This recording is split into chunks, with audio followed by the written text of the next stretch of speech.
Good afternoon, everyone. My name's Jay Mauder, this is Jeff Ferris, and welcome back to another edition of Woodpeckers Deep Dive. Today I want to invite you guys to subscribe to our YouTube channel, and please hit that notification bell so you guys won't miss any of our content.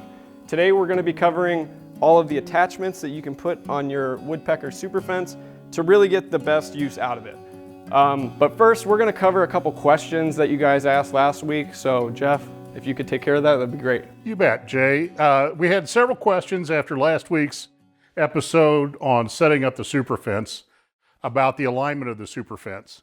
And you know, pretty much everything that people asked is covered in the manual, but it really is not super well explained. So we're going to go over some of this stuff and make sure that everybody understands exactly how to get this set up correctly. And mine's already done. We can see when we put the straight edge up there that there's no line between the two fence halves and it's perfectly straight. So we're going to do this to Jay's. First thing is, you don't want to do your setup with the sub fence in place. You want to do this to the extruded aluminum fence. So Jay, let's take off the tracks. Okay. So now let's take off the sacrificial faces.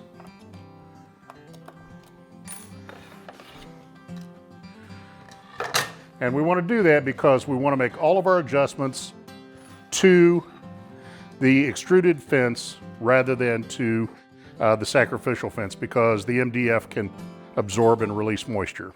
Let's take a closer look at what's going on.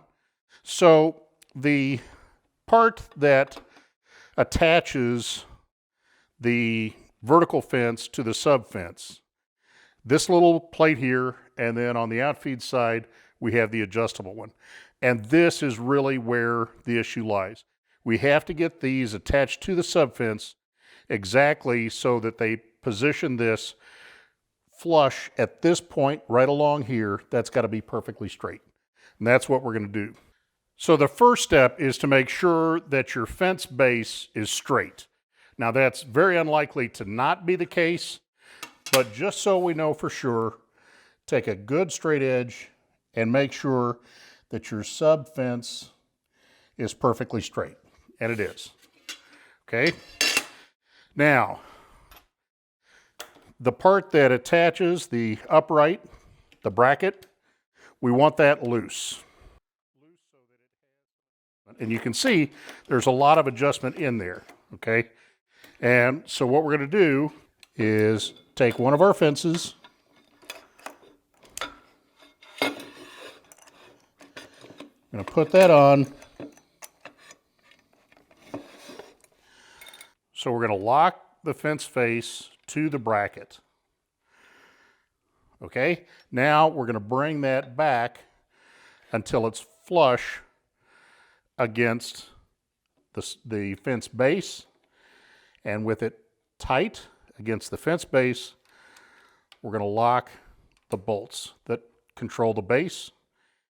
And we need to be sure that our knob is somewhere close to the middle. It doesn't have to be perfectly centered, just so that it has full access. Now, that makes sure that this one is in line with the fence base. Okay, so we want to make sure that this fence does not interfere with the dust port. So you want to be careful with this check, because if I push in at the top, I might get some interference. What you really care about is if that is flush against the fence base like it's supposed to be, and we slide right by the dust port without any interference. Okay? If you don't get that, then you need to loosen the bolts underneath that attach the dust port to the fence base, loosen those, push it all the way back, and lock it back up. So the offset base side is mostly the same, but also kind of different because there's just more things going on. Now, let's just real quick pop this off and remind everybody that inside this offset base, there are 2 alignment pins. Now these pins make sure that when you're adjusting the outfeed fence, it always moves parallel. And the thing that we have to worry about here is that little bit of misalignment that we can get right there. These pins are going to win. When you lock that down, this fence is going to be absolutely perpendicular to those pins. Now, if this is perfectly aligned to the fence, everything's fine. But if you're cocked a little one way or the other, that's when you can get into trouble. So, for aligning this side, the first thing we're going to do is, like we did before, we're going to tighten that fence down first. Then we're going to lock the adjustable part. I'm going to get that down flush and lock that. So everything is locked up tight except the bracket to the base. All right, so now with all of this tight, we're going to bring that in close, snug it up. I'm holding it with my right hand against the sub fence. And then we're going to lock that bracket down to the base. Now, Jeff, why is it so important for these fences to be perfectly aligned? Well, you can't get a straight uniform cut off of your router bit if the fences aren't in a single plane to each other. Or even if they're offset, they still have to be on the same plane, but on different offsets. Now what we want to do to check this is loosen the faces, bring the two halves together right in the middle, lock the faces, and you can see that we've got a perfect alignment between the two, right where we want it to be.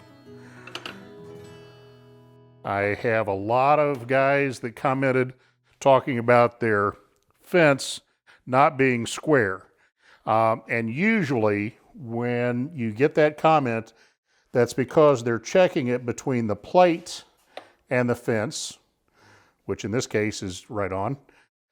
But when you check this, don't check it at the plate, check it at the table. Because everything about the fence is around the table, not the insert plate. So check your square to the table. Then, if your fence is square, which it most likely is, then adjust your plate or your lift so that it is perfectly flush with the tabletop. Now, Jeff, that was a little more complicated than I first anticipated, but you explained it well. It makes sense now. And so, yeah. Yeah, it's just a matter of getting the brackets attached to the base so that they are perfectly in line with that front edge, so your fence faces are always pushed up against that as your zero reference point. Gotcha. So as long as we take the time to set up, we can really get the most out of this. Absolutely. We've got it dialed in now. Now let's take a look at some of the accessories for it. So Jeff, let's start with opening the micro adjust. Great place. This is one of my favorite accessories for the Super Fence. Okay. So this one's actually a pretty easy installation. As you can see, the main part of it is already fully assembled out of the box. Okay, so that's it. There's our nuts and bolts. Okay, Jeff, we got everything unpacked, so where do we get started? So the first thing we want to do is just drop these 4 bolts down through the top of the base and put the track nuts on the underside of those.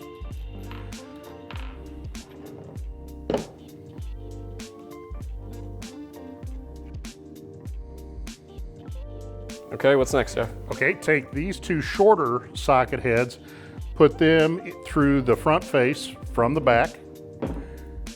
There we go. And track nuts on the face of that. Okay, now Jay, slide the track over those 4 oval nuts. Okay. Now flip it over. And just snug those up. Don't get them tight yet. Just get them close. Okay. Now take these hex heads up through the bottom side, nylon washer, and a knob. Now we're ready to put it on the router table. Okay, so we're going to slide the fence back to the edge. And we want to take those two socket heads, slide them in like that, get it relatively close to the middle, then we're going to slide forward, and we're going to line up the hex heads in the micro adjust into the base, slide it forward, and we'll start by locking those down. This is more cosmetic than anything else, but I like that to be directly behind the dust port. And now we're ready to tighten these socket heads. So now, with the micro adjust locked to the table and the rip fence unlocked, we have very, very fine adjustment over the position of the fence with this knob at the back. Jeff, why do we need 4 featherboards? There looks like a lot. Looks like overkill. It looks like a lot, and you may not need all 4. Most of the time, I only use a couple. But what we're doing here is we're going for 2 different things. We want to hold the material down to the table, and we want to hold the material into the fence. So we're going to put one of them on the infeed fence, okay? And you'll notice that the feathers are pointing toward the bit. Then we're going to put one on the outfeed table, and it's has to go the same direction. As we feed our stock through the router, these are holding it down before the bit, and these are holding it down after the bit. Okay, so that's giving you another set of hands. Right, but what we can also do, depending on your cutter, you can also bring this down and put the featherboard in the middle. So now that way you can use just one featherboard to hold your pressure right where it counts. Then to hold the pressure in, we need to put these into the table. Okay, now, same as before, we can adjust these in or out. And depending on the width of our stock, that's going to push us into the fence, in front of the cutter, and then behind the cutter. Or, again, depending on the type of cut that you're doing, you can set that up like this and have the pressure right at the cutter with a single pair instead of 4. I also want to point out that these are interchangeable. You can see the ones on the fence, we have the feathers pointed this way so that they're letting the material move underneath. The ones for the ones for horizontal are doing the same thing, but if you pick it up and line it up with this one, you can see that the feathers are going the other way. Okay, so this is completely interchangeable. If you, for some reason, want it to go the other direction, all you have to do is take it apart and flip the center brace. So this center piece, take that, turn it over, and drop that in, and then put the bolts back in, and you're right back in business. Now, the really cool feature of our featherboard is these little spacers in between the fingers. The further you push this down, the less those fingers can spring. Okay, so you can set this up to put an incredible amount of pressure against the fence or down to the table. Either way, if you don't need that much pressure, just pull these back up, and now you've got a lot more spring to them. All right, Jeff, let's get these flip stops installed.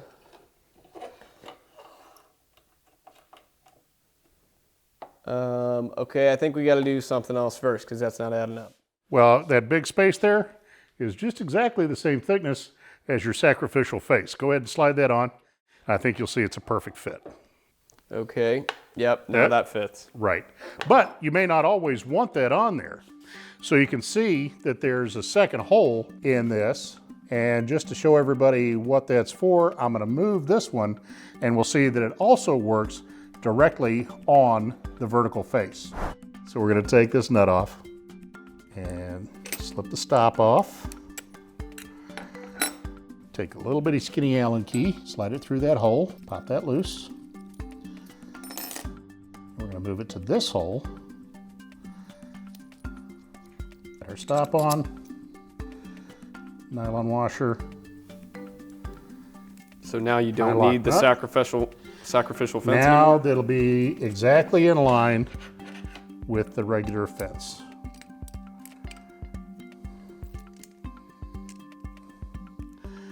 And that's a nylock nut, which means it's got a little nylon section in there that grabs the threads to hold it, so that allows you to adjust the tension on your stop so that it is just the right pressure and it doesn't move around on you. And then when you're working on the super track, it actually locks into the 3 grooves on the face. So Jeff, I see you assembled a second offset base. Why would I want a second one of these? What are some advantages? Okay, so we might want to put a second offset base on here. The whole idea behind the offset base is moving the fence parallel but in and out. It's staying exactly parallel to the base fence and to the infeed fence, moving in or out. Okay. There's some advantages to having that on both sides. So why don't you go ahead and put that on, and I'll show you how we can use this as a joiner. Okay. Okay, Jeff, I got the second offset base assembled. Now what's next? Okay, so let's take a look at why we would want a second offset base. One of the things that we can do with a router table and a straight bit is use this like a jointer, where the stock is actually narrower after it goes by the cutter than it was before it started. And that's where you're offsetting the 2 fences. And it's not just for joining. We can also do this a lot of times.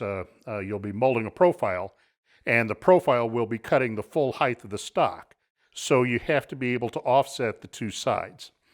And the simplest way to do that is to get the outfeed side relatively close to the apex of the cutter. We're real close right now. I'm going to move this back just a smidgen. Fence is locked on both sides, and I'm going to adjust that until we're just in contact with the cutter. Now I'm going to lock the offset base on the outfeed side. Now you can see on the infeed side that there's a gap there. That's how much we're going to take off of the material. As we go through here and cut, we're going to remove the material that much.